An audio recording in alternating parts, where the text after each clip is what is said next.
Well,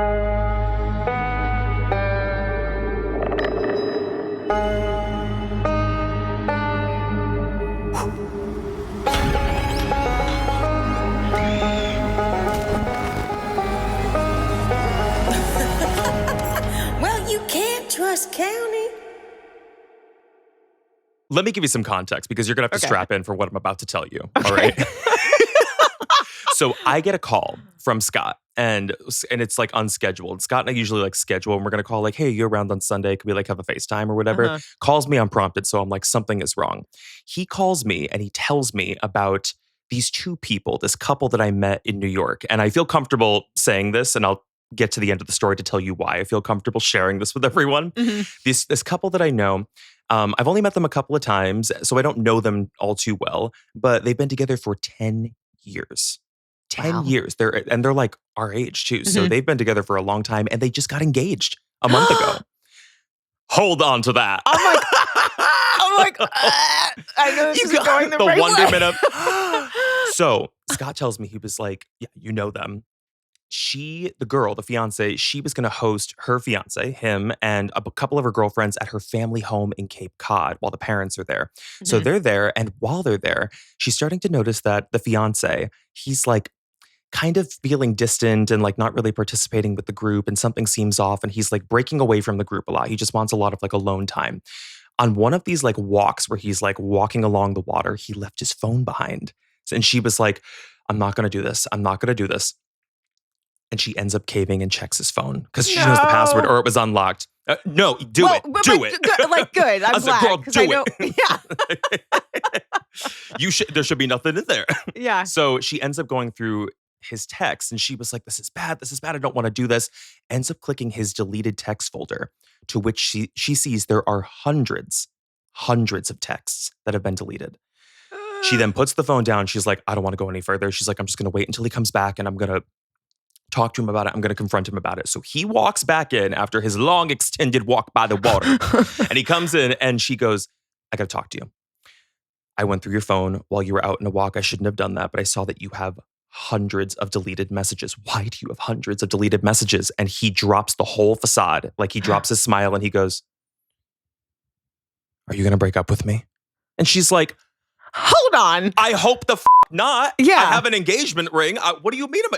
What? Am I going to break up with you? And he goes, if you read those texts, you're going to break up with me. Turns out, hold on to your shit. Turns out he has been having an affair behind her back for an undisclosed amount of time. The girl he's been having an affair with is this girl's best friend who was at the house with them in Cape Cod at the family home. They've been breaking off at 4 a.m. at this fiance's family home to go by the water. How old are these people? Our age. That is some middle school bullshit. It gets worse. It gets worse. 3:15. Baby, I said shit. Oh. Know that. Oh my God. This calls for it. So then she's like, takes off the ring and she gives it to him and she goes, take your ring. I don't know how to process this right now. Just get the out of my family home. He then takes her car keys to her car, gets in her vehicle, and the best friend who he's been gets in the car with him and the two ride off together. At that point, you do have to question your own reality.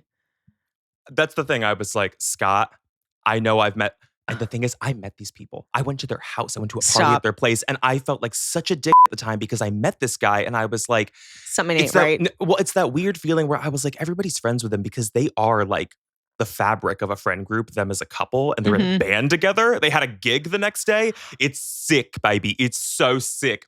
But I met him, and I was like, I don't like this guy. I was like, he's really cold and like not warm to me. And like, kind of like I can read people really well. I feel like when I meet them, I'm like, he's kind of dead behind the eyes. But I was like, no, this is in my head. This is a me problem. I'm just like putting my own onto him or something. You gaslit yourself. Yeah. I was like, because everybody's friends with him. So he must be a great guy. I can't tell you the validation I feel in knowing what the just went down. So she hands him back the ring and she goes, take this ring. Get the out of my family home. Her parents don't even know. And the two of them ride off. Into the sunset. That's where it's been left. As they live together in New York, they have an apartment together in New York. So like, what the hell's going to happen now? And I was like, Scott, I don't know these people very well, and I don't know her very well, but please, if you can, tell her I am there for her if she needs something. And he said, she's still Boots processing. on the ground. She said she's processing. She doesn't really know how to take it. But the one wish that she had that she told us was for us to tell everybody we can. And I was like, I can do that. How about tens of thousands on a podcast? Yeah, how about on mic the next day, huh? Mind you, this happened 48 hours ago. Stop.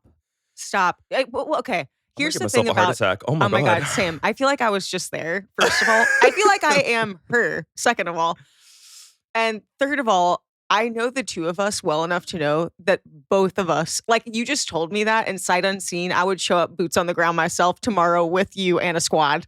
I think she's still in Cape Cod. I don't think she's left because she's not going to come back to New York. And like, I don't know, his family's not from New York, so it's undetermined like where he's going to go because they both have jobs in the city. It's just so. I spent New Year's at their apartment. This is so crazy. Always trust your freaking gut. Like when you meet somebody for the very first time, what's the phrase? Fool me once, shame on you. Fool me twice, shame on me, or whatever. Yes. Okay. Well, maybe that's the wrong Or one. never look a fiend in the eye. never look a fiend in the eye. But what's the other phrase about like, believe someone when they show you who they are the first time. Yes.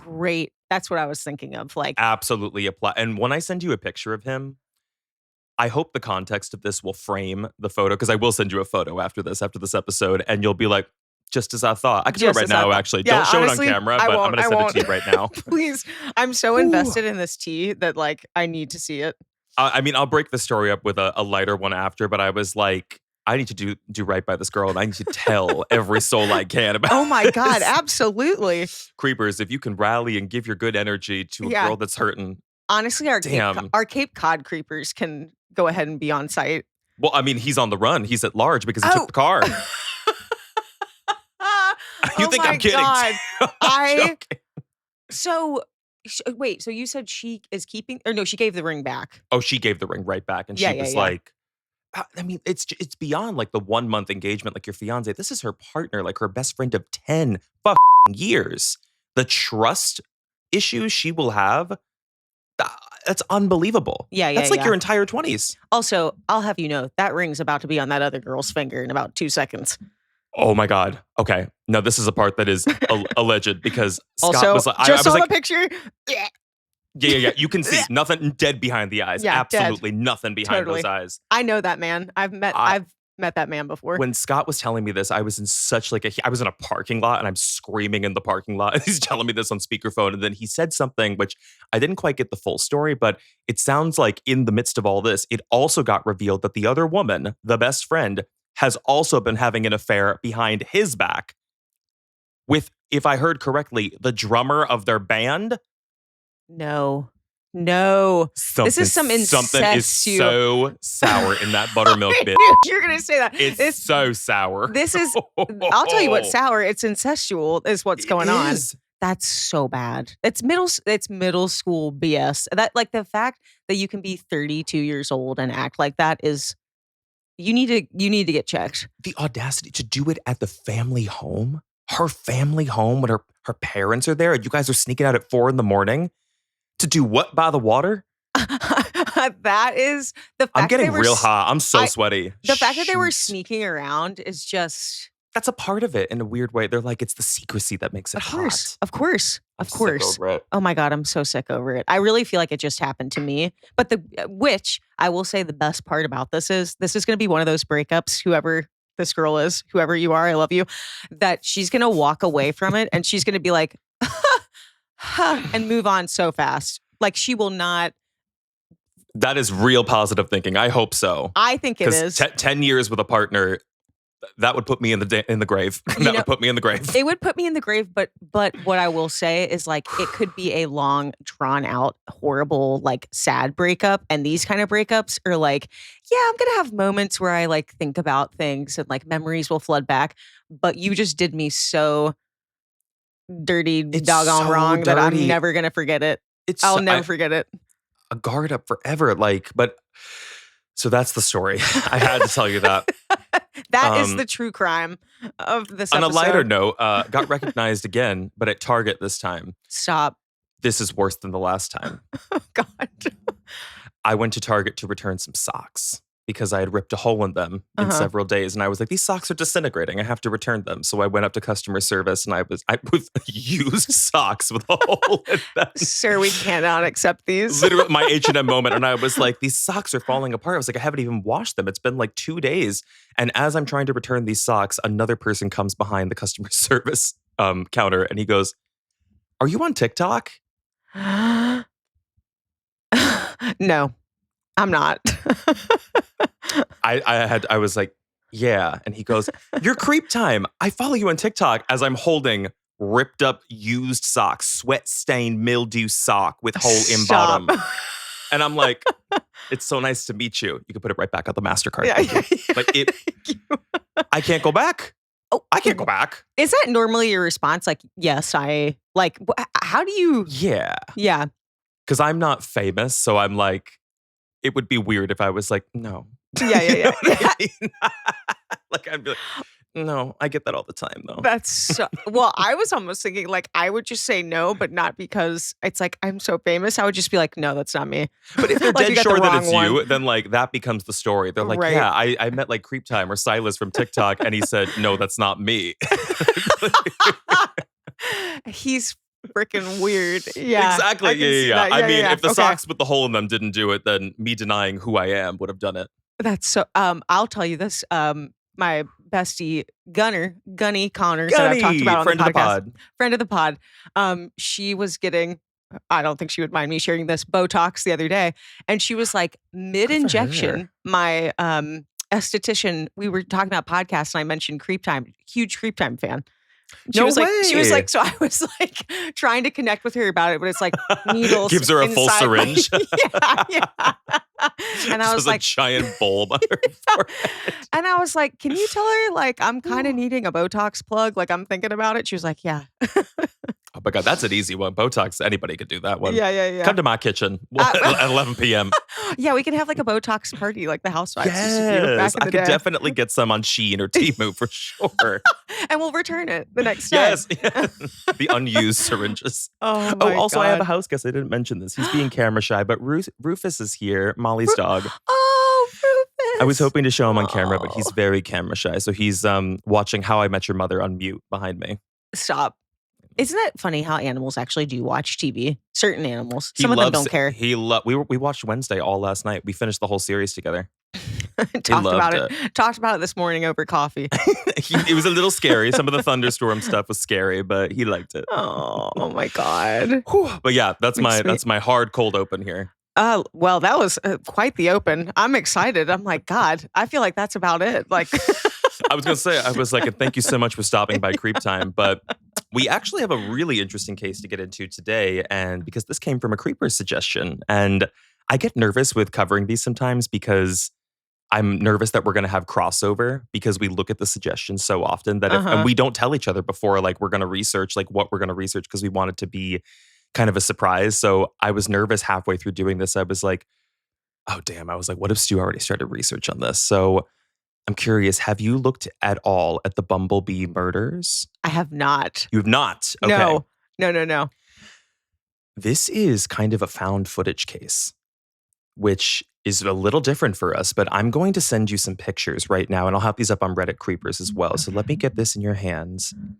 So found footage, meaning like video footage that.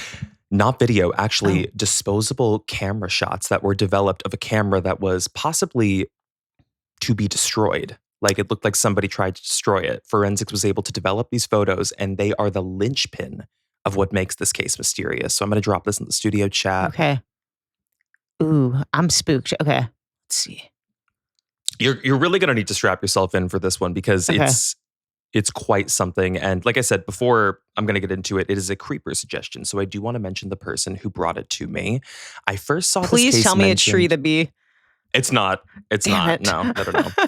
It's Risa Re13. And I had read it in the comments, and there were a number of comments under this case. And a lot of people were like, yes, they should absolutely do this. It's such a mysterious story. And I hadn't really read much about it. So I'm going to give you a top line. before we're going to get into anything. And let's first dive into who these people were and where it happened and what happened. So our case would take us back to October 2003, where we're going to look at a young couple. This is Brandon and Lisa. Do you see them on the first page? I think I included a picture. Now, Brandon, he's just 20 years old. Lisa is just 19. So they're a very young couple. They were celebrating their 1-year anniversary. And I had also read, this is now that I'm realizing I told that story up front, it's a weird spinoff into this. They were celebrating, what I read was their engagement. There were some murky reports on that, like Oxygen reported that they were engaged, but then there were other reports that didn't mention it at all. So the engagement seems a little cloudy to me, but it was absolutely their 1-year anniversary. Now, the original plan of celebrating their 1 year was that the couple was going to travel from Arizona, which they lived in the Phoenix, Scottsdale area, and they were going to go to Disneyland, make the drive out to celebrate. But being a very young couple, they quickly realized that that was very expensive and they were not going to be able to swing it. So at the very last minute, they opted to do something different. They were going to take a 1-night camping trip together. They would leave the city. They were going to ditch the suburbs and get out to the desert and spend 1 night together under the stars. And it was something that was supposed to be reminiscent, I read, of an earlier date or like one of their first dates they had. So I think it was actually Brandon's suggestion because he was familiar with camping. Lisa had never been, but earlier in their relationship, I think they had done stargazing together. So he's like, let's go out for 1 night. We can go in the bed of a truck and we'll just fall asleep watching the stars, which is so romantic and beautiful. Now, the couple would end up taking a path that is roughly 1 hour north, up closer to the Bradshaw Mountains in this like desolate back road area that led to an off-road called Bumblebee Road. It's dark. It's very dusty, kind of a desert-like area. I think you'll also see pictures on that first page of that as well, or at least some of them, maybe the entrance. However, when their families never heard from them the following day, something immediately felt off, because this was highly out of character for both of them, and Brandon had work the next day, so it didn't seem logical that the two would just not show up. An impromptu search team comprised of family members and friends was assembled and attempted to retrace their path, which did eventually lead them to the truck that Brandon and Lisa took to go camp. In the bed of that truck, friends of Brandon immediately saw 2 sleeping bags, uncovered and occupied.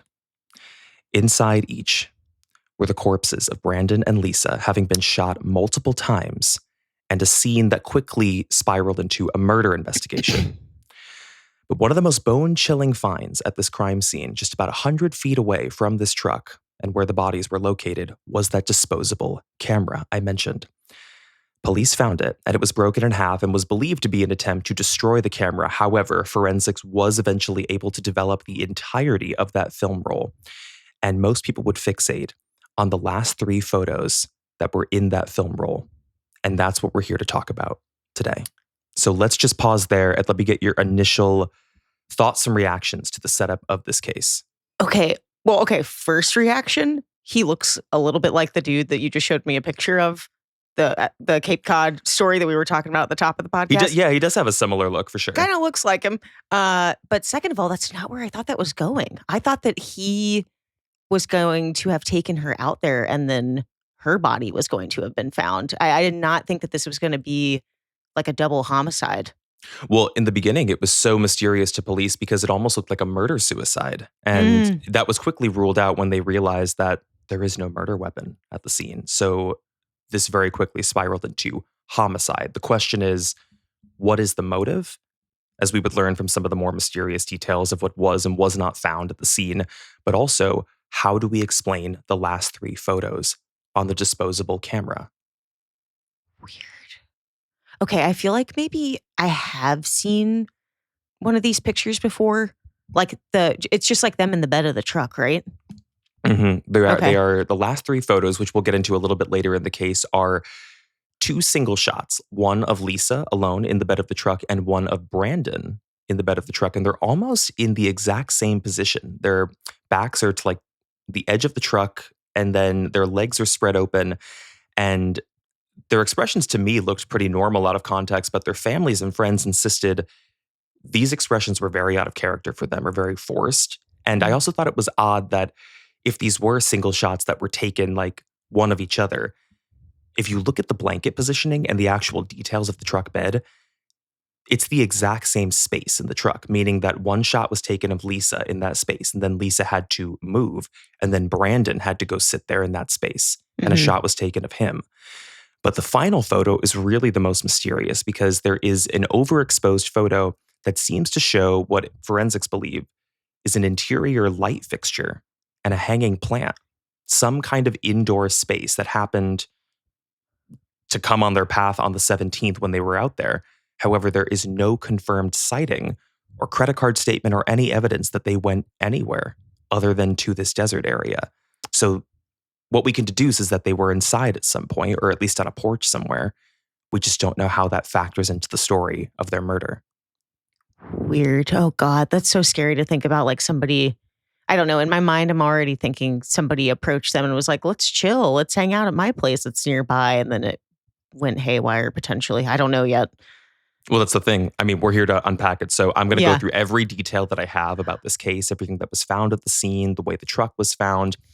But before we get into all of it, and I'm going to go too far, I will just say, of course, welcome back, everybody, to CreepTime, the podcast. We had a very lengthy cold open, so thank you for bearing with us on that.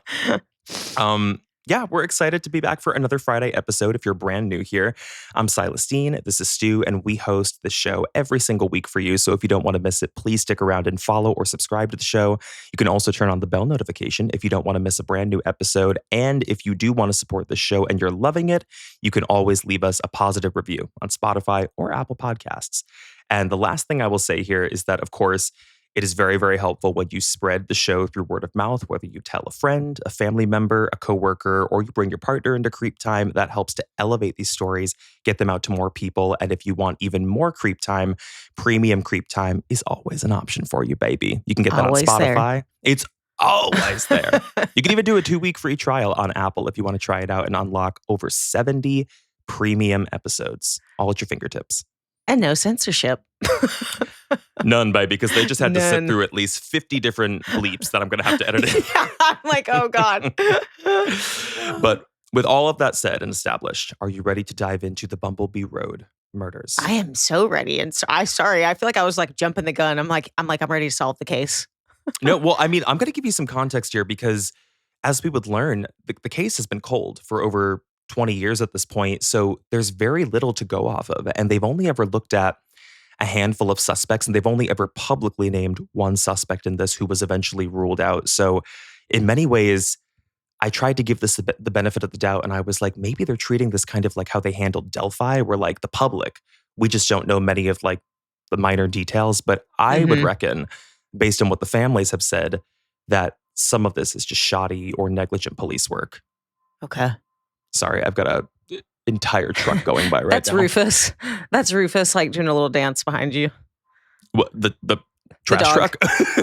Yeah, that's The his music. I know who Rufus is. Thank you. I was like, the beeping of the trash truck. Well, let's first unpack just a little bit of our backstory here about Brandon and Lisa. Who were they and how did they first meet?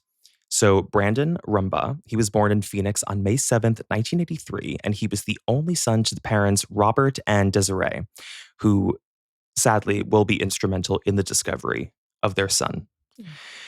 He did have one sister named Jessie, who he was reportedly very, very close with, and his whole family and all of his friends kind of described him as a very positive and joyful kid when he was growing up, and he had a real sense of humor about the world and about himself, and he was considered very playful. He had a very playful energy, which I think also translates to when he meets Lisa and how people described them as a couple. He also grew up as a dancer, which I thought was really interesting. He was reportedly the only boy dance member at the Coronado High School's dance company, and he was really gifted. He was really musically gifted. I think he played like 3 or 4 different instruments I read. I'm trying to see if I wrote them down.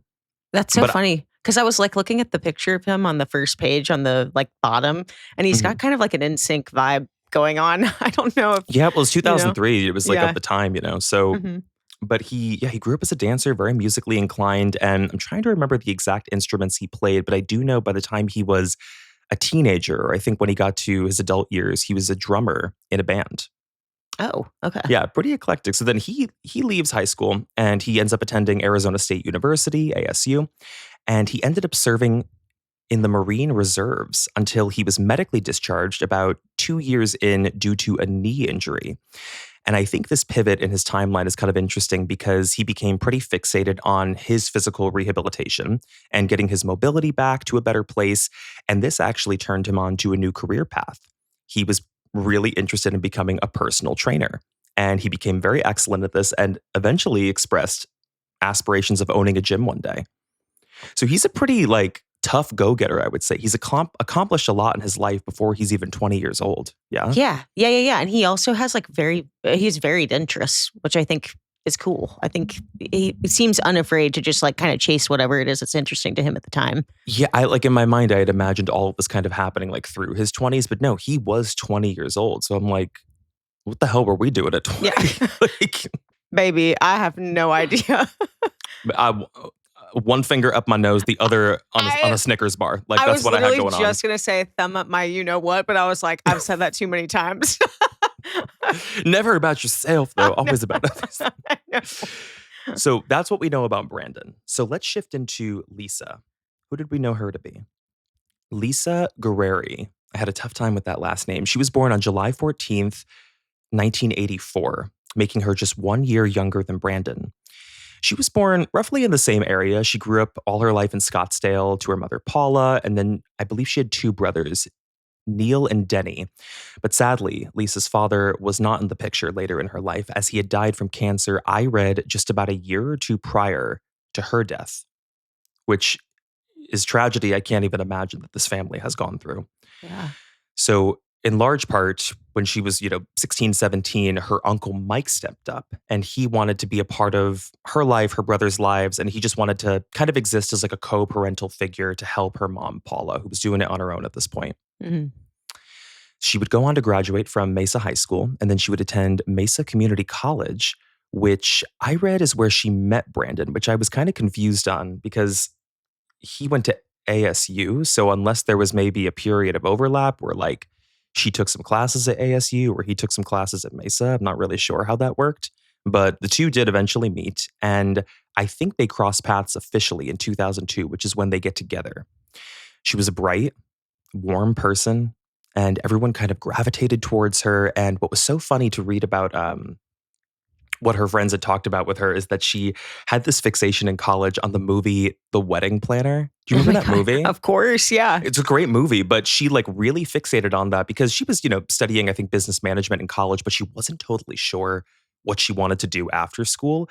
That was her inspiration. She's like, I want to plan weddings. Huh. And she also adopted kind of the dramatized timeline of the main character in The Wedding Planner where how everything in her life has a very militant rollout. She was like, I'm not going to get married or think about marriage until I am out of college. That is something that's happening at this age, which is ironic and funny, I was saying, in the context of her meeting Brandon and life kind of getting in the way because I believe the couple did get engaged while they're still in college.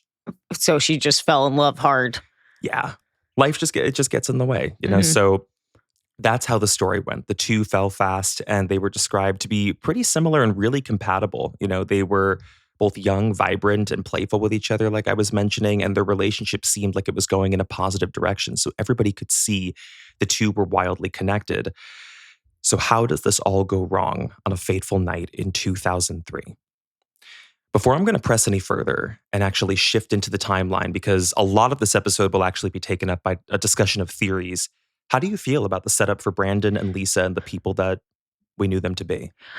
I mean, I feel really sad because I feel like they had a very happy relationship with each other. They seem to have nice family lives behind that. So it feels like they were really well set up for success in terms of a marriage and a life together. Which again, I was not really expecting that. I thought that this was maybe going to be a case of jealousy or, cheating or something like that. So now I'm sad because I feel like something kind of opportunistic or terrible happened to two people that were really excited about starting their lives together. Mm-hmm. That's a good thing to hit on too. The idea of you're already touching on, okay, this seems almost motiveless because these are two great people who seem to have a good relationship. So what are we missing in the greater context of this? Why would someone go after these two specifically? Mm-hmm. But I think I can color a little bit more of that if we dive into a timeline. So let's break down what exactly we know about the night Brandon and Lisa would depart to camp on Bumblebee Road. The date is October 17th, 2003. What's established and what we know is that the couple, of course, I mentioned they were planning this 1-year celebration. Disneyland scrapped. They were like, we're going to do a night of camping. And according to what I read, Brandon did have experience with camping. So Lisa took a little bit of like massaging and getting her comfortable with the idea of like spending a night out because he wasn't going to do it like cabin style or tent style. They were going to do it in the back of a pickup truck with just sleeping bags, which people do. That is a thing that people do. Oh, yeah. Yeah. So Probably not me, but there are people that do that. Right. But you could imagine like why Lisa was like, I mean, I want to stargaze, but I don't know if I want to like sleep out in the bed of a truck. I mean, Bumblebee Road, it is this like desolate area. However, there are places like public places out there to camp. They just hadn't gone to those places. They wanted to like go off road and like go to their own private area. Yeah, be really secluded. Yeah, it's their 1 year. So that's the plan, right? Lisa's on board. Brandon's on board. They need to borrow a truck, though, because Brandon doesn't have a pickup truck. So they end up going to Paula, which is Lisa's mother, because she had a Ford F-150, which I think you'll see a picture of on the first or second page. On the first. Yes. Okay. So that's Paula's truck. And Brandon initially made his case to Paula. And he's like, it's our 1 year. Can I just borrow it for one night? And Paula was initially hesitant, but when he made the promise, he was like, it's just for one night and I'm going to be back in the morning to return it because I have personal training sessions in the afternoon. She was like, okay, that's fair as long as you bring it back and you communicate with me. So they end up taking the truck.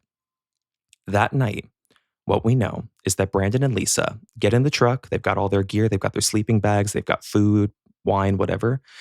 They take their trip up Highway 17, leaving the city behind, and they inch closer and closer towards that rural desert area that I was talking about, the off-road that would lead them to the entrance of Bumblebee Road. Near some of the most common landmarks people will see on a map like Castle Creek or Poison Creek, there's the Gloriana Trailhead. But I did some real digging on this, like trying to look for accurate visuals of the area, because to me, it seems very, very desolate. I know I had mentioned that there are a couple of like dude ranches out there and there are public places to camp. There's a whole lot of nothing on Bumblebee Road if you look up pictures. There's actually, you can't even find Google like Street View images of this road. It doesn't look like much. It looks like a lot of the roads we drove on during tour. Which could have been what they were going for. You know, like sometimes when you do want to camp in a secluded way, you don't want to be on a public campground or you don't want to be near a place that has like, you know, kids and like, you know, communal showers and whatnot. It's just one night. Sure. And it's also kind of like exciting and sexy, I guess, to like go out by yourself somewhere super secluded. And to be clear, I know I had mentioned Brandon had camped before. He had camped in this area before, which is why I think he felt comfortable with it. But as mentioned, it's a no man's land from what I saw. Super quiet, very deserted while they're driving. And I think after that, there's really no other sighting of them. Like that was the thing that threw me off because I was like, well, like I said, there are dude ranches up there. There are some like offshoot like restaurants. I'm like, are there places they could have stopped for dinner? Not a single witness statement. Nobody seemed to see them or even the truck on the 17th. We just know that this was the mission. Go up to Bumblebee Road. That's the last we hear of Brandon and Lisa. So what happens the following morning? Now, immediately, the next day, the hours would pass and Brandon and Lisa were slowly approaching the deadline that really Brandon had set with Paula. They were going to return the truck. Hour by hour, it creeped closer to where Paula, Lisa's mom, started to grow concerned, and she decided to try to get in touch with Brandon. She did have a number for his cell phone, but his cell phone immediately cut out to a no service signal for her, or I think maybe went to voicemail. Unreachable was what I read. What was interesting was that initially I read there might have been some discussions when Paula was like trying to call around and get in touch with like Brandon's family. There might have been discussions that people were concerned the two of them actually decided to drive out to Vegas for the night and elope. And which would have been out of character, but they were like, I don't know. I mean, it's like out of character that they're gone. So maybe they like just had a crazy night. It's close enough. They could have driven to Vegas and eloped in the middle of the night. Maybe they just got drunk and they're sleeping. But I wondered if that was like something we've seen before where family starts to panic and they start to rationalize the nonsensical, like things that are Totally. out of character for the people, their loved ones. Mm-hmm. How do you feel about that, actually? Because that's where my mind was going with it. Yeah. Well, I guess I was just starting to have the thought, like, it's so sad that that was like their rationalization. Like their first thought was like, okay, maybe it's that. And it's like going to be something totally worse. It sounds like. So I was just thinking like, oh God, it's sad to have that be something that would have been like, yeah, maybe not ideal, but something really happy. It And would have that's been just, it's trivialized, Yeah. as opposed to the other scenario where maybe they're not even jumping to murder. Maybe there was an accident. Mhm. Something could have happened out there and they don't have service to call for help. Yeah. Oh God.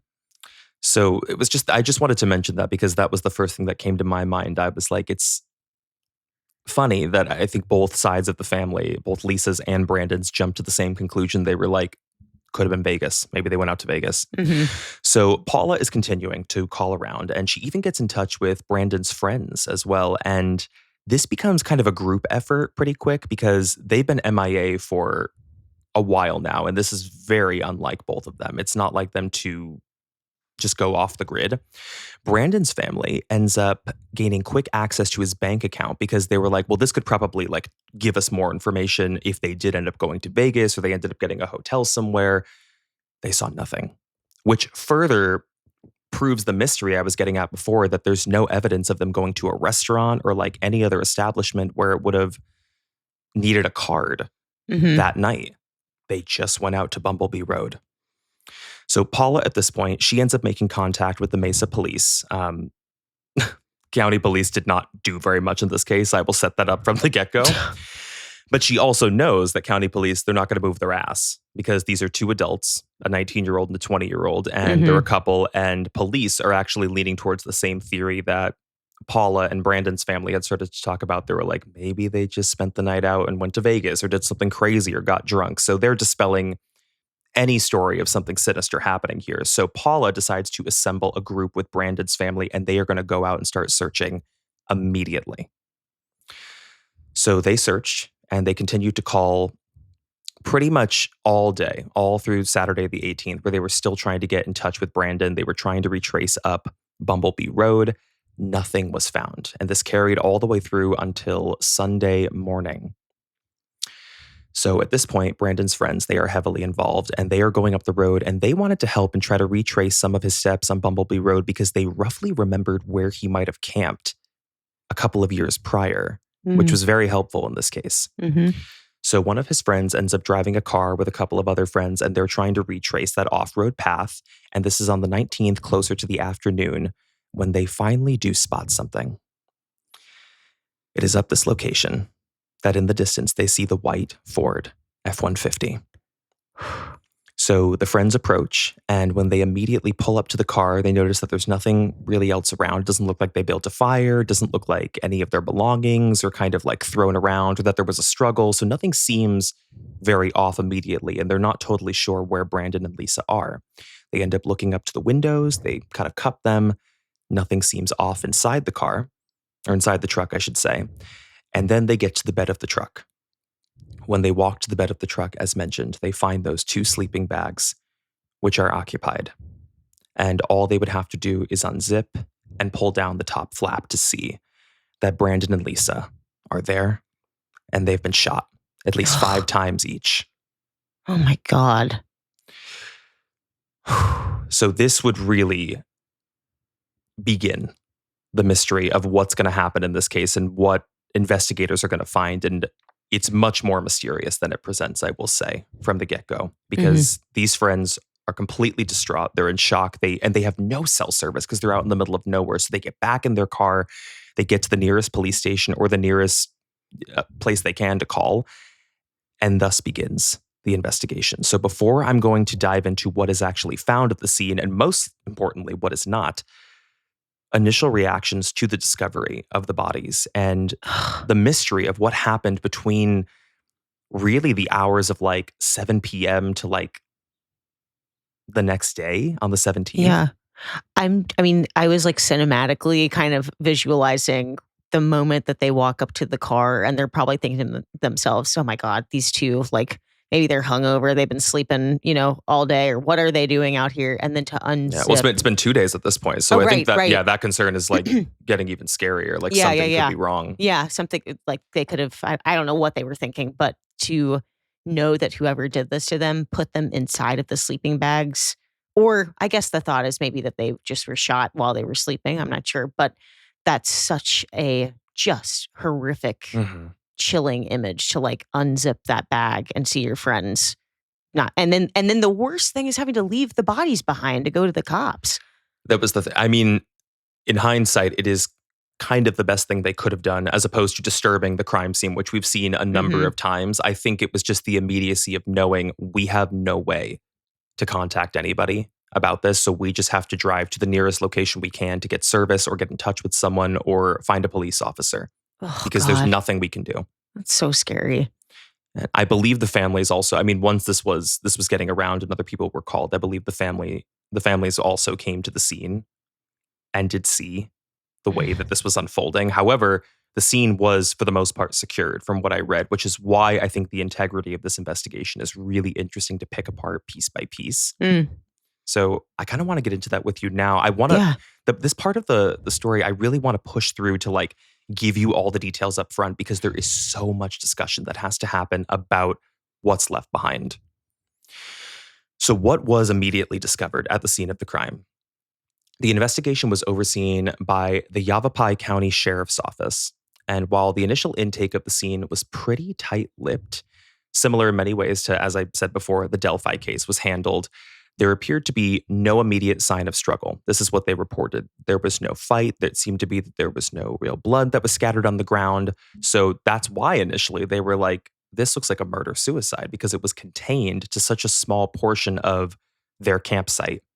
If we do think they camped there.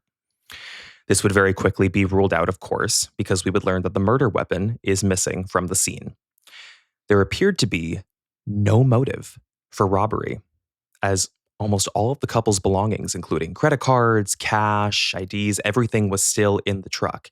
And in fact, there were only 2 items belonging to Brandon and Lisa that were confirmed to be missing: the keys to the truck and a video camera that belonged to them.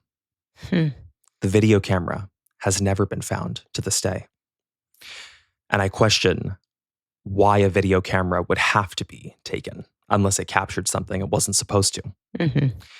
The bodies were then brought in for an immediate autopsy, which I believe was performed on the 20th of October, and it determined that each had sustained lethal gunshot wounds to their heads and their torsos.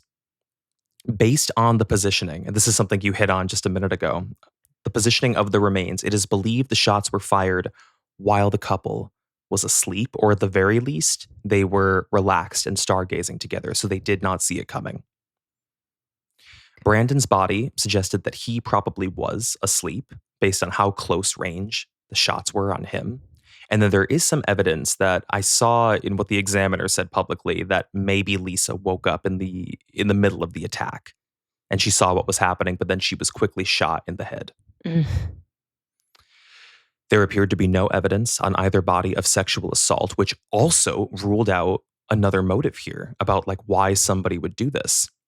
And the only other detail to emerge from the exam here was that we had a confirmation of a loose window of their death. It is believed the couple were shot anytime between 7 p.m. on the 17th to as late or early, depends how you look at it, as 8 a.m. the following morning. But we would probably suggest here that maybe this happened in the middle of the night if we're assuming they were sleeping. What was also confirmed by forensics was that the weapon of choice was a .25 caliber. This is really interesting. It's one of the stranger details, and I wouldn't have known that it was a strange detail unless the investigators had called this out, but it is a very, very unusual murder weapon because it is effectively a pocket pistol. Isn't that strange? Is it strange because it's just not thought to like take somebody out very fast? Yes. Okay. So I have some more information here as to why it's an unusual choice because I needed to do some more research because I'm not terribly familiar with firearms, and I just wanted to know why someone would consider this to be an odd choice for a double homicide. Now, typically when you're looking at like a pistol that would usually be used for something like this, or with the intent to kill, maybe like a 9mm or like a 45, in many cases, a gun of this size, for how small it is and how little power it actually has, it could probably take multiple shots to take somebody out. It doesn't have the capacity to really penetrate like another gun would or cause as much damage as another gun. Mhm. It would need to be at very, very close range to render someone unconscious or kill them, Mhm. which sounds like that's exactly what happened here, which we're going to get into this in the theaters. In the theories, sorry, not In the the theaters. theaters. In the theaters this fall. It would probably suggest that this was somebody who had some pretty decent skill with the weapon to be confident enough to know that they would need to use this in a certain way if they Mhm. were going to kill both of these people. But again, why would they do it?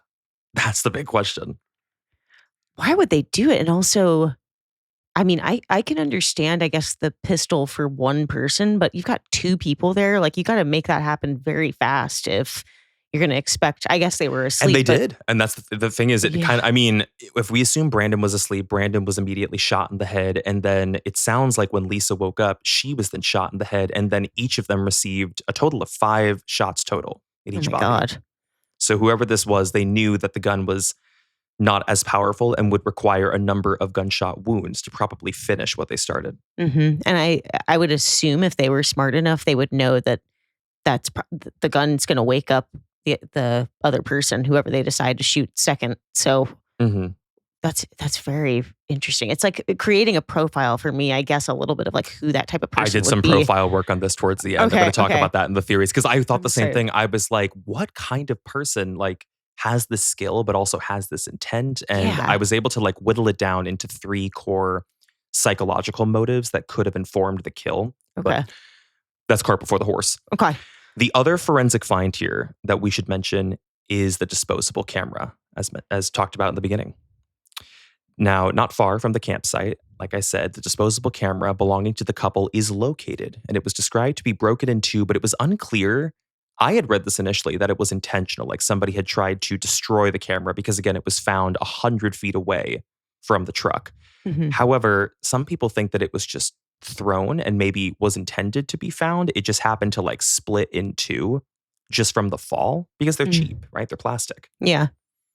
Now, regardless, the film in that camera was still usable. Forensics, they were able to get this developed and they were able to look at those photos, and they had initially looked at the final 4 photos and they thought that those 4 photos were going to give them information. They would later whittle it down to the final 3. While this is all happening, the families are, of course, in complete chaos and they're looking for answers because it feels like a senseless crime. There's no money taken. There's no sexual assault. What could somebody have wanted with these kids? They end up posting a $10,000 reward for any information that would be put out to the public that could lead them closer to an answer. So forensics goes back to the photos and they fixate on the final 3. As we talked about in the beginning, we have the 2 photos where they are individually taken, one of Lisa, one of Brandon. Lisa has, for anyone who's not looking at these photos, and again, they are up on Reddit and we're going to talk at them at length too. Mm-hmm. The photo of Lisa, she appears to be smiling. She's in the truck bed. She looks relaxed to me. Her legs are open, but her family is insistent that that is not her smile. That's not the way that she looks when she smiles. And they actually believe her expression is very forced, which created a sinister feel around some of these images and really brought a lot of scrutiny to them because if you look at Brandon's shot, it is kind of the antithesis of how she is posing, I would say. He has his legs open as well and technically has that relaxed posture, but he has a very serious or even concerned look on his face. Yeah. So I'm curious what your read is on those 2 photos, just in the context of everything we're learning. It's interesting to me because I feel like Lisa looks pretty happy and relaxed. I mean, she doesn't have any shoes on. She looks like they've just been kind of chilling That's in what the I back thought, of the. yeah. Yeah. So it's interesting to hear her family say it looks forced, or like maybe she was just anticipating already that it was kind of an eerie night. I don't know what that could mean. And then Brandon kind of just looks like, it almost looks like it was Brandon's idea. Like he was like, I'm going to pose like this. And then he's probably like, babe, like you get back there. Let me take a picture of you. Yeah, that's what I think Lisa's picture came before Brandon. So Brandon took the okay. first picture, I Okay. believe. Yeah, I could be wrong on that order, but it almost read to me, the seriousness of Brandon. I was like, he doesn't necessarily look scared to me or worried. I No. was like, maybe he's just trying to pose like it's like cool guy, like Smolder. Totally. He looks like he's like almost like a band member or something. Like it's it just seems like they were probably messing around, like taking pictures of each other or something.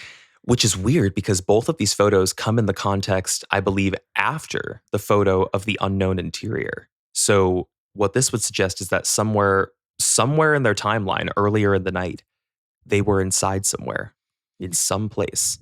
We I have am zero context. Oh my God. I forgot that dog was here. Rufus! No, he's probably like, I know. He's like, I know what happened. You know that the dogs always know, baby. The You know dogs do always know. Can I tell you what's so nuts? Is like I had just zoomed in on that picture and I was like, okay, I see a lamp. I see what looks like potentially plants. And then he was like, ruff, ruff. And I was like, yes, Rufus, yes, we're cracking the case. Well, I mean, that's what I'm saying. Like, if we're going to narrow it down even further and just say that these two photos don't mean anything and they look relaxed and maybe they were someplace indoors earlier, but they didn't feel threatened, but they were secretly followed and didn't know. And these just happened to be their final two photos. Mm-hmm. We still have to look to that third photo of the interior to be like, well, where the hell is that place? What is that? I mean, I can definitely make out a lamp and some window panes, but I was trying to give you a couple of perspectives because you're looking at the one with like the larger, like the zoomed in version of those photos. Wait, no, I was only looking at okay. I hadn't looked Yeah, at this is going to be a lot easier because I wanted to rotate it because to me, when I first saw it, I actually thought, okay, maybe this looks like a porch. But then I was like, well, that's a hanging plant with like vines, I think. So unless it's a faux plant, I don't think this is an outdoor plant because they're out in the desert. They're in Arizona. Yeah. So it has to be an interior. So then when I flipped it, I was like, no, that actually looks like a hanging light inside of a kitchen. That looks like a kitchen to me. Yeah, it does look like a kitchen. It also does kind of look like a porch, though. I don't think you can rule that out. With a hanging plant, though, that's the whole reason I did. I was like, why would that plant be on a porch? It would die in a day. Because With the heat? when I was looking at it, I thought it looked like one of those like kind of fake lattice plants or something. Like That's what I'm saying. Like if it was a faux plant, that would make sense. But yeah, I got to take a look at it again. I'm getting so far ahead. I was It's like, we've my already fault. started talking about the photo. Yeah. No, but before we're actually going to discuss some of the theories with the photo, because I think we're going to have a big opportunity to discuss that at length, I'll keep pressing on just to tell you a little bit more about where the investigation goes from here, because police are fixating on that photo, which has the distorted, overexposed image and a CFL light fixture. I wasn't entirely sure what a CFL light fixture was, but apparently it is that. And it's this odd perspective. You can't really tell how it was taken, or actually, better question, why it was taken. Right. Well, it looks like it was accidentally taken. I guess so, but like, so in that scenario, are Brandon and Lisa indoors somewhere and they're just like taking out the camera, like moving stuff or like repacking a bag and then accidentally snap a photo? Don't you have to like gear up the flash on something like that? Actually, do. Maybe it's not a flash picture, actually. You do normally have to gear up. Well, here's the thing with the disposable, it would already have to be, you would already have had to click the knob for the next picture to like to take it automatically. Which some people do force of habit, or they used to, like after they take a photo, they just immediately wind it again. But from what I remember, you do have to press a button to initiate like, oh, flash is on, unless that wasn't a flash photo. Maybe it wasn't. I'm just trying to think about how you would take it from that angle. Like, I don't know. Well, what I can say here, just to round out the remainder of the investigation, there is no further confirmation or evidence from any card statements, no witnesses of their plan deviating from just Lisa and Brandon driving out on Bumblebee Road to camp solo. We have no other evidence they stopped anywhere on the 17th. So that is the question. Where did the photo come from? Now, there is one other thing here that I want to mention. Will I mention this now? I'm actually going to hold off until we get to the theories. This will be a good thing to discuss in the theories. Okay. I just want to say before we're going to jump into them, don't forget about the video camera that is also missing. Okay. So I do have a sense that there's a possibility this disposable camera, when they took a picture with it, maybe it wasn't accidental. Maybe they were trying to capture something. They were trying to do it discreetly. Wait, so you mean even with the pictures of the two of them? No, the No. interior. Oh, Yeah. just the interior. Okay. But that also poses a question because it's like, well, if they were in a place they shouldn't have been or trying to capture something they shouldn't have been capturing or that would have gotten them in trouble, that didn't seem to land because they seemed to be totally relaxed later in the night, taking photos and doing what they said they were going to do. They're hanging in the back of the truck bed, stargazing. Mm-hmm. It's just that in the darkness of that desert, it's believed somebody in the distance had followed them and was watching them. And then eventually, as they slept, creeped up onto the bed of the truck behind them and killed them in their sleep. What the hell? There are no real suspects in this. There is a short list of 6 different people that police looked at, and then one person of interest they do eventually mention, who I said is later released. But that is almost everything we have on the case to set us up ahead of theories. This has gone cold for over 20 years. So with that said, I think it would be a good time to shift it and actually discuss what the hell could have happened on the night of the 17th. Yeah. So how do you feel, just initially, knowing all that you know, everything I've shared with you? What is your gut reaction to all of this? And do you believe they went somewhere on the night of the 17th? Well, my first thought, and I probably had this thought like 30 minutes ago, where I was like, okay, who would have done this, the motives, all that. I'm like, it had to have been somebody that knew they were going to go out there. And I know that you might say like, oh, it could have just been like an opportunistic, like somebody was driving by and like, but it just seems so motiveless outside of like they didn't rob, they didn't like somebody that would opportunistically approach Mhm. them didn't take anything. So I'm sort of like, I feel like it was a little bit more personal. And who knew they were going out there other than Paula, of course, and then who I don't think is involved. And then who could they have and potentially have met in this interior place that would have wanted them dead? This is a really good time for me to share the extra tidbit that I learned because I was combing through it. I'm like, somebody had to have seen something. There has to be some witness statement. I learned, and this is a huge criticism from both sides of the family against police because police have never followed up on this lead or this tip, I guess. The night before the camping trip, there was a witness. Unclear if they were actually, this is why I included pictures of the apartment complex they lived in together. Uh-huh. There was a witness who either lived in the apartment complex or was walking outdoors near it who claimed to see, later came forward and claimed to see an unknown man, white, husky, in his 40s, who was outdoors having an argument directly with Brandon. Huh. Unclear what the argument was about, but it was at 10 p.m. And this person said that it looked like they knew each other. It didn't look like it was just a random fight with a stranger, but they Mhm. were arguing about something, again, unclear what that was about.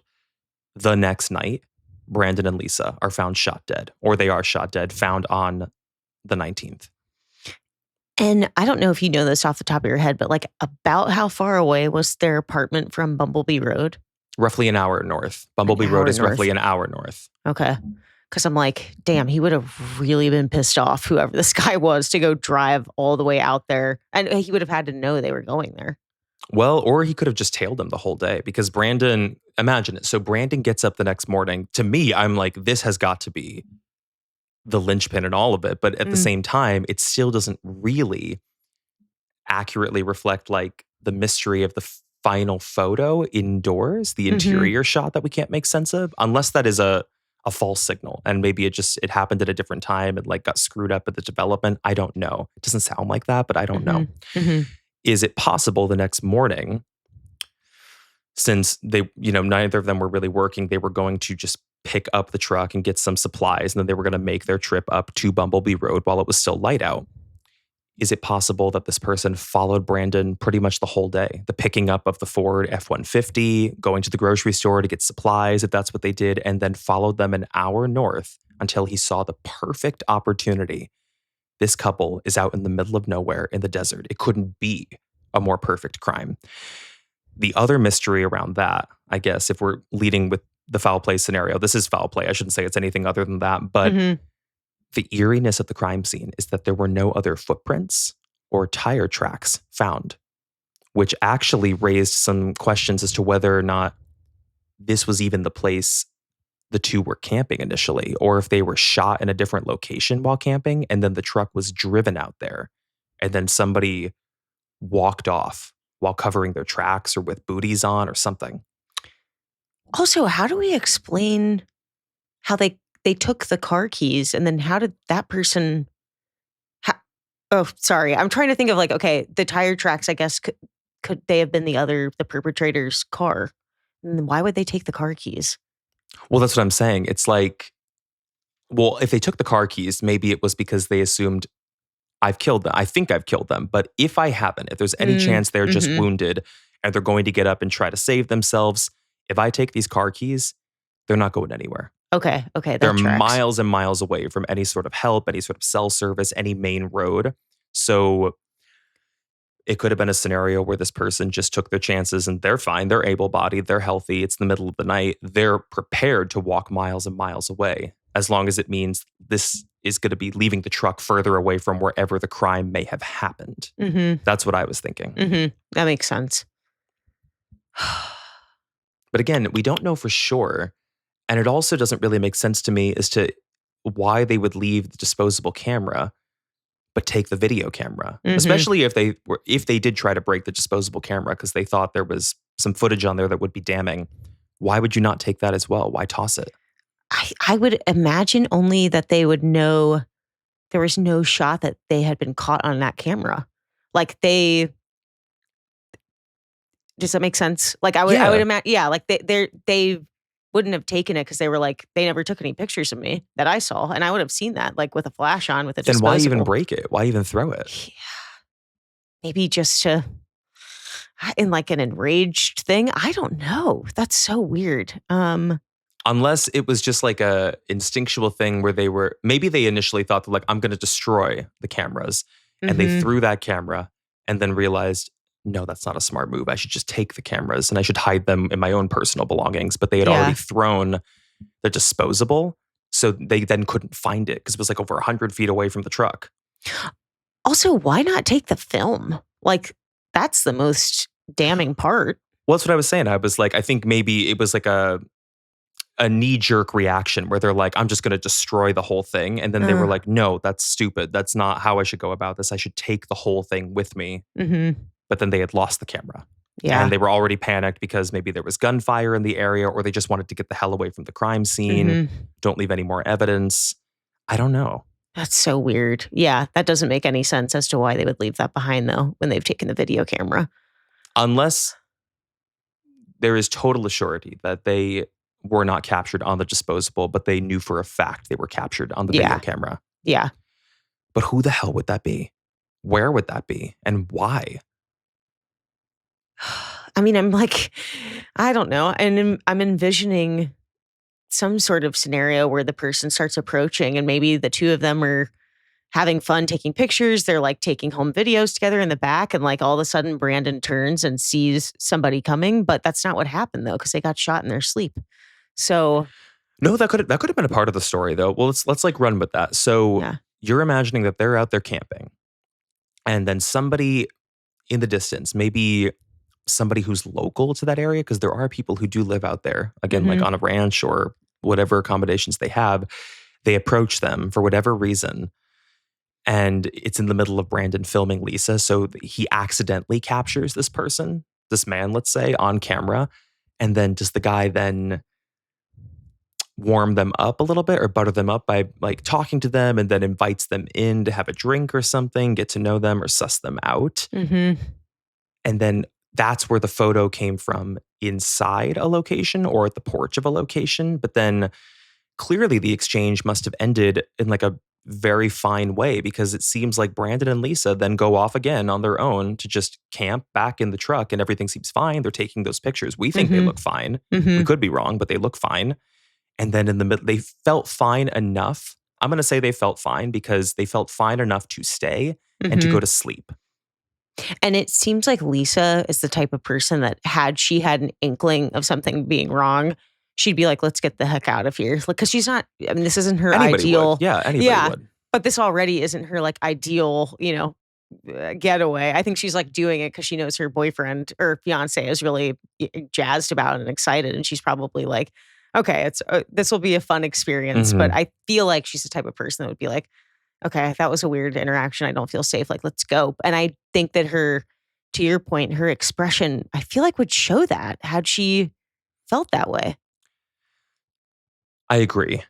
I'm just trying to work out how it makes sense then in the context of where they were. There were some people who thought they were like, maybe they were in a restaurant somewhere, like near Bumblebee Road, because there are some like tavern type restaurants. No record of that, at least on a card or like any, receipts. And there are no witnesses who claim to see the couple on the 17th. Mm-hmm. So that's also been effectively ruled out, which is why I think that photo. Can we look at it again, actually? Let's look at Yeah, it together. yeah. So this is on, let's see, the fourth page where I gave you two different angles. Where in the first angle, in the first picture, to me that looked like an exterior. I was like, no, they're on a porch, and that looks Mm-hmm. like a window with like an open shutter, maybe. Now when I flip it though, I'm like, this looks like a kitchen, and that looks like a window over a kitchen sink, and that looks like a lamp hanging over like a kitchen table, right? Do we know what a CFL light? Because to me, that looks like a work lamp. That looks like the type of lamp you'd have in your garage. That's a good question. Let's double check on what a CFL light is, because that could tell us a lot. Because what if this is a garage Oh God, that's so creepy. and they park their car in someone's garage or something for a little bit? Oh, CFL light just stands for compact fluorescent lamp. So I think it could go either or. It just Yeah. means like a fluorescent bulb. But fluorescents are used in garage spaces, but they are also used in interiors, especially in 2003. I kind of remember that because they were energy efficient or something. Yeah. Was that the It- big like push for them? I think so. But I feel like fluorescents, I mean, it's funny though, like if this is 2003, yeah, I feel like fluorescents were probably more common because I think people feel like they're very sterile and whatever now. Mhm. But the shape of the lamp looks like a work lamp to me. It just doesn't look like something that would be in a like warm space. And the plant makes it all the more weird because like why would you have a A plant like plant in that a in your garage, kitchen? yeah. Unless, well, I mean, or why would you have a plant like that in your garage? Yeah. I mean, Unless talk about a place that gets zero sunlight. well, do we know it's a plant? I'm like That's a now plant. I'm like zooming in and I'm Yeah. like, could it be anything else? What else could that be? No, that's a plant. It's a hanging plant. Creepers, weigh in on this, please, and look at these pictures. But I'm that is a like- hanging plant. And I'm also going to say, I believe, because I have plants, I think this is a real plant. You can look at the irregularity of the vines and the shapes and sizes of the leaves Mm-hmm. and how it's like kind of sparse in certain sections. A faux plant wouldn't look like that. I think that's a real plant. Yeah. To me, it still feels like some kind of a kitchen space or like a home space. Like maybe not a kitchen. Could it be a living room?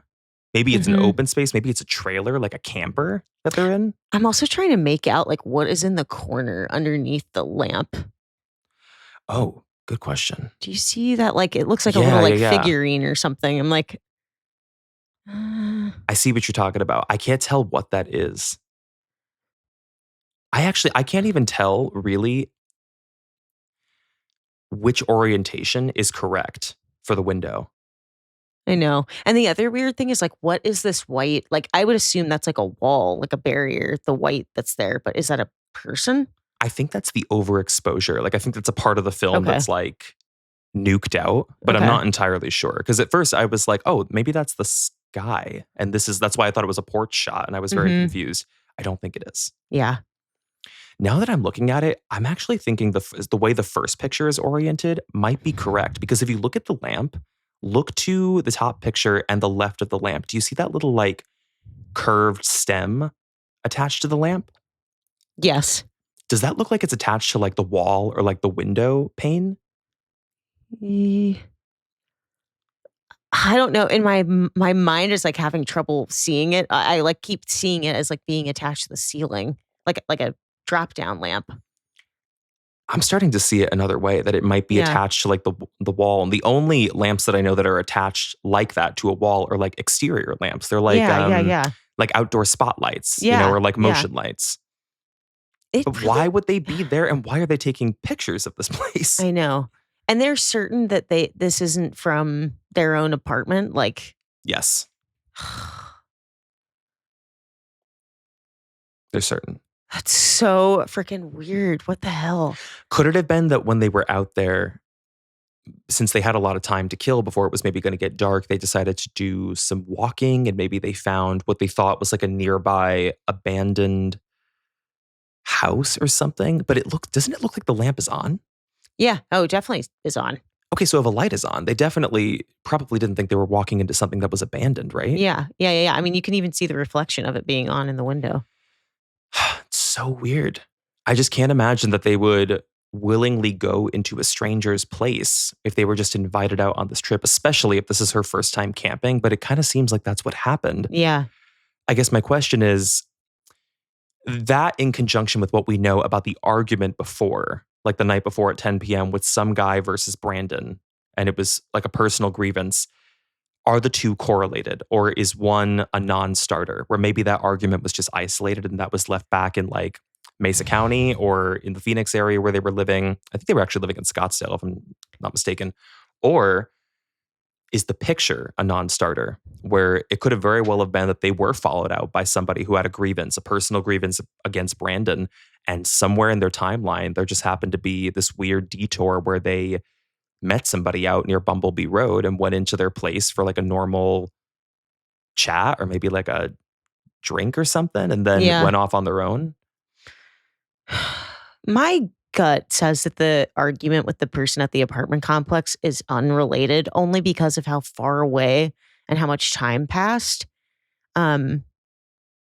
Which might be idiotic of me, but I just feel like Time between the murder, like the argument to the murder. yeah, yeah, yeah. And then like all the time afterwards, like the fact that because it took them like 2 days to go ahead and find the bodies, I feel like there would have been additional suspicious activity with that person within those. Like, I feel like they would have like left town or something. Whoever Well, that that's was. the thing. We don't know who that person was. Oh, They have right, never, right. yeah, they have Okay. never been identified, which is the huge criticism that has come from both sides of the family against county police. They were like, that's the strongest lead we've got. Yeah. Find out who the guy was. So at least we can rule him out or get context about who the hell was arguing with Brandon less than 24 hours before he's shot in the head. Yeah, yeah, yeah, yeah.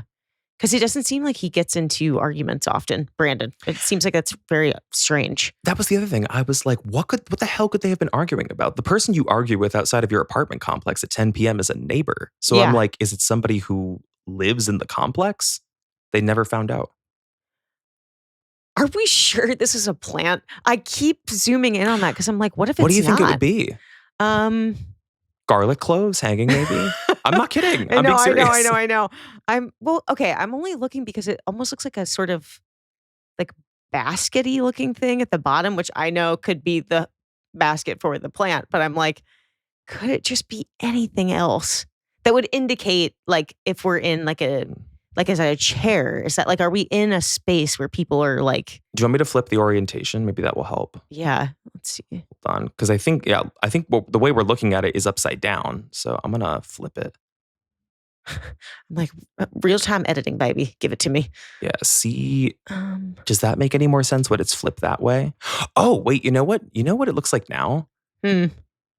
Maybe it's less of a hanging plant. Could it be like a stem plant that has like, you know how people like strap sticks to like stems of plants to help them grow? Like a tomato plant, maybe. Yes. That's that I could see. Still a plant. but that would indicate to me that like maybe we're in a kitchen or something. That's what I was thinking. Yeah. I thought it was a kitchen. Because kitchens, I feel like, have these types of lamps too. That shape of lamp. Yeah. Why would they be in someone's kitchen? What the hell? That's what I'm talking about. It's like I don't understand the context of it. But I guess, I mean, this is kind of where I got into some of the rudimentary like profiling where I was like, there's no robbery. There's no sexual assault. So this has to be narrowed down to personal grievance. Somebody who knew Brandon or knew Lisa, knew the couple, did not like them as a couple or wanted to get back at them. It's opportunistic where it's thrill of the kill. It's just to somebody who wants to kill for the excitement of it. And there was another profile component that I added here. I don't want to leave it out. Thrill of the kill. An attempt at silencing them is the final one, AKA they saw or filmed something they were not supposed to see or film. And then this person had to make sure that they followed them, took them out as witnesses, and then collected what evidence they could, which is supported by the missing video camera. Because even if it was a personal grievance, even if we went with the argument guy from back in Scottsdale who followed them all the way out to Bumblebee Road and then stalked them to kill them, the video camera doesn't quite make sense unless it traces back to the night before. And maybe that's what the argument was about in the apartment complex. Did Brandon film something happening in that apartment complex with hopes of bringing it to management or getting somebody evicted? Like how does the video camera play into this? Did they ever look at like if kitchens in his apartment complex look like that? Like, did they ever try to match? There was no correlation between like any of the window pane framing that made sense to this. But also there were a number of like leads and avenues they just didn't explore. Yeah. Like shoddy. Trying to follow up on who that guy was. Yeah. I don't know. I mean, I go back to, I think it all starts with who did they tell they were going to Bumblebee Road? Because I just feel like it's such an isolated place that there's no way someone was just going to like know to go there. You know, if it was a personal thing, just like know out of the blue, they're, you know, to go there. That's where they always go because they didn't always go there. It was like a once in a, you know, blue moon trip for them that they were doing this. And then, do you think it's still possible they could have been followed the next day? I do. It just seems like, I mean, you and I have driven on those roads. It seems like you would know if you were being followed. Yeah, maybe. Especially if you were going to pull off to and you were going to go off-roading onto like a side trail, which it sounds like they did.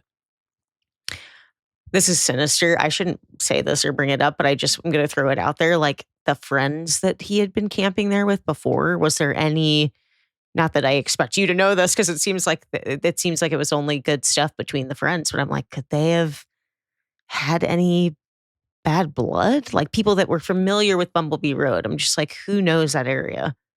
Apparently, a lot of people, locals, were familiar with Bumblebee Road as like a place. Not a lot of them went to it, but like a lot of people do know that like it's there. People do camp up there. I think there's a place up there called like Bumblebee Adventures, which is a dude ranch you can stay on, and there's lots of stuff to do. It's very like kid accessible.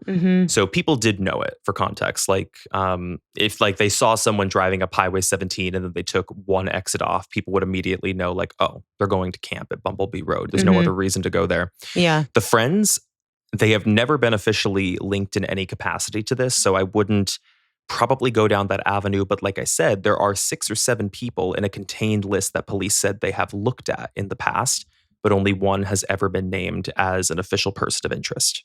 And they won't share who that is. No, they did actually. They did. I didn't bring it up because they were eventually ruled out. And the reason this name, I mean, I could touch on it briefly, but the reason this name was brought up is because somewhere close to either the crime scene I read or the actual road was like what is that called? A hubcap that goes on your gas tank? Hubcap, yeah. They found a hubcap that belonged to a vehicle to, I guess, somebody who lived out there full time. I wish I had wrote more notes about this. And they thought he could have been a suspect because it was found so close to the crime scene. But again, we don't even really know if they were killed there because there's no other evidence of another truck coming up to them unless it was just somebody on foot and they covered those tracks really well. That's so weird. Yeah. I keep forgetting that component. There were no tracks there. Nothing. What the hell? It's almost like, yeah. I mean, then that, no, because I'm like, I'm trying to think of a scenario where they got killed somewhere else and then they put the bodies in the back and used that car to transport them and then still left somehow without them being traced. Like that's a lead theory. That's what I was getting at before. Yeah. Is that maybe the two were camping someplace else and did fall asleep, where actually like the scenario played out as we imagined. They were shot in the truck in their sleep. And then someone went in, took the video camera that they were going to keep and use the keys to drive that truck out to another remote location far away from their ranch or wherever they were, their camper, wherever they were living. And then they just got out on foot and just started walking away while covering their tracks behind them. Covered their tracks. That seems like the most likely scenario to me. I still can't. I mean, I believe that. most of what we know happened. I mean, because Yeah. we know so many details about the actual murder, but I just can't make sense of what it could have been that they saw that had to be protected like that. For some reason, I was thinking like maybe they had driven around, like maybe the Bumblebee Ranch or wherever, like this local sites, and whoever it was that did this, they had filmed them in some capacity. And maybe this was just like some person that was, I don't know, like off to the point that it was like a Paranoid? violation or Yeah. something. Yeah. Like couldn't believe that they got captured on camera and like those people are after me. Like I could see that as a scenario. Um, but then if that happened in the daytime, then you'd have to really follow them and trail them to know where they were going to be staying later on. Yeah. Um, Unless you cozied up to them and they were on yeah, your property and you learned more about them when you invited them in to your kitchen or yeah. something. That's true. I can't shake that correlation. It has to Yeah. mean something. It has to. Yeah, If it's not a restaurant or there's no other evidence that they were anywhere else, they were in somebody's house. And I believe that somebody was the person who killed them that night. yeah. I'm with you on that. And we're positive that it went that picture than the pictures of them. I'm almost 100% certain. Yes. Yeah. Because that part is just so interesting to me because I feel like if something felt weird or off about that person, the two of them would have gotten out of there. I don't know why. I don't know these people at all, but like there's something about them that.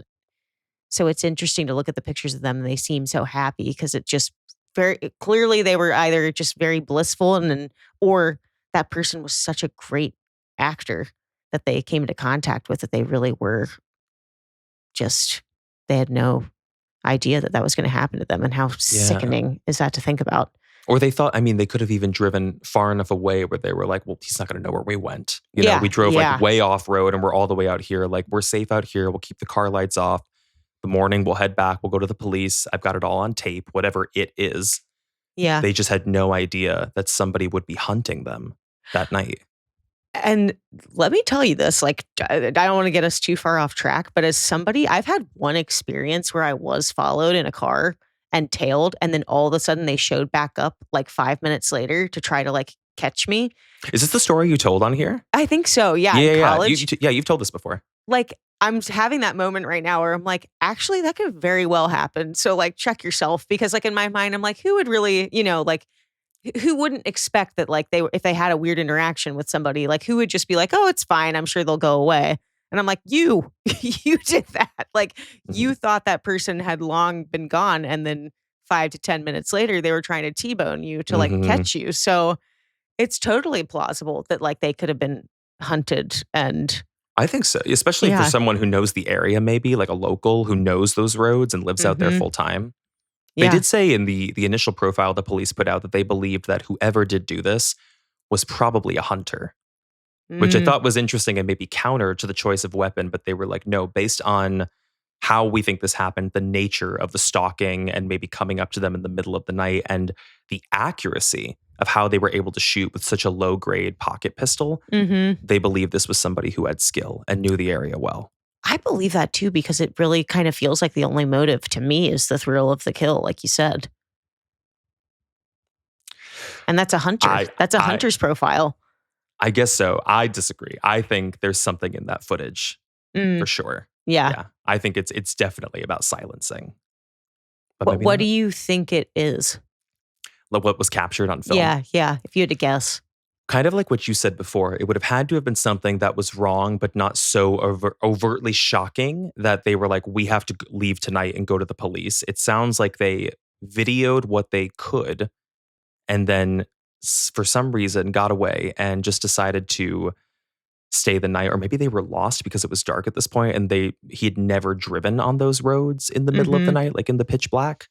Could be a number of reasons why they were going to stay the night, but I couldn't really imagine what it might have been. My thing with it being inside is that there was something wrong inside the house. So I started to go into crazy scenarios where I'm like, captivity, child abuse, animal abuse, dead body. Like there could be any crazy thing. I've seen enough in the movies to, imagine that when you go into somebody's home, you really see what the is going on in somebody's home. Yeah. I'll deal with it. What's the time? 1:24. I'm like, baby. At this point, no, yeah, that's just so. The thing I still just can't shake about that idea, though, is them seeming so blissful later on. Like, it just seems like had they seen something so truly shocking like that, they would have been like, let's get the hell out of here. But maybe So they what? I drove agree. so far I away. agree. What would be like a low grade thing where you're like, this is Yeah. wrong. I'm going to take a little video of it, but it's not going to ruin our night. Could it have been like like an underfed animal, maybe? Maybe. With their, I don't know. I'm trying to think of like what, yeah, like what like splits that difference where it's like this is shocking enough where we're going to video it and we're going to go to police with this. We have information about this person. Drugs, maybe could be drugs. Mm-hmm. Yeah, Mm-hmm. like a little meth lab in the kitchen. Or I'm going to throw out something else here, which is gross, but like whoever this was, maybe they stumbled upon them as a couple and thought that they had filmed something on that tape and they wanted to watch it for themselves. I don't know. Something sexual. Wait, who did? Like Brandon and Lisa filmed Like film another themselves. couple? No, film themselves. And then when this person came to kill them, they were like, I'm going to take this Oh. video camera to see like what they filmed of each other. If they were That's- sick and twisted. That's true too. They could have taken it just out of curiosity and not necessarily that they were even trying to like hide information. They could have just taken it because it had stuff on it Yeah. to watch. Yeah. I don't know. But I really that's the don't thing. know. There are so many gaps and spaces in this case that have left it in this place of mystery for over 20 years, and it is still cold, and the family still calls upon people to keep it active in hopes that something new will come of it. But as of today, this is where the case stands. That is such an eerie case. There's so many different variables, even though it's an odd case because it feels like we don't have a lot to go off of.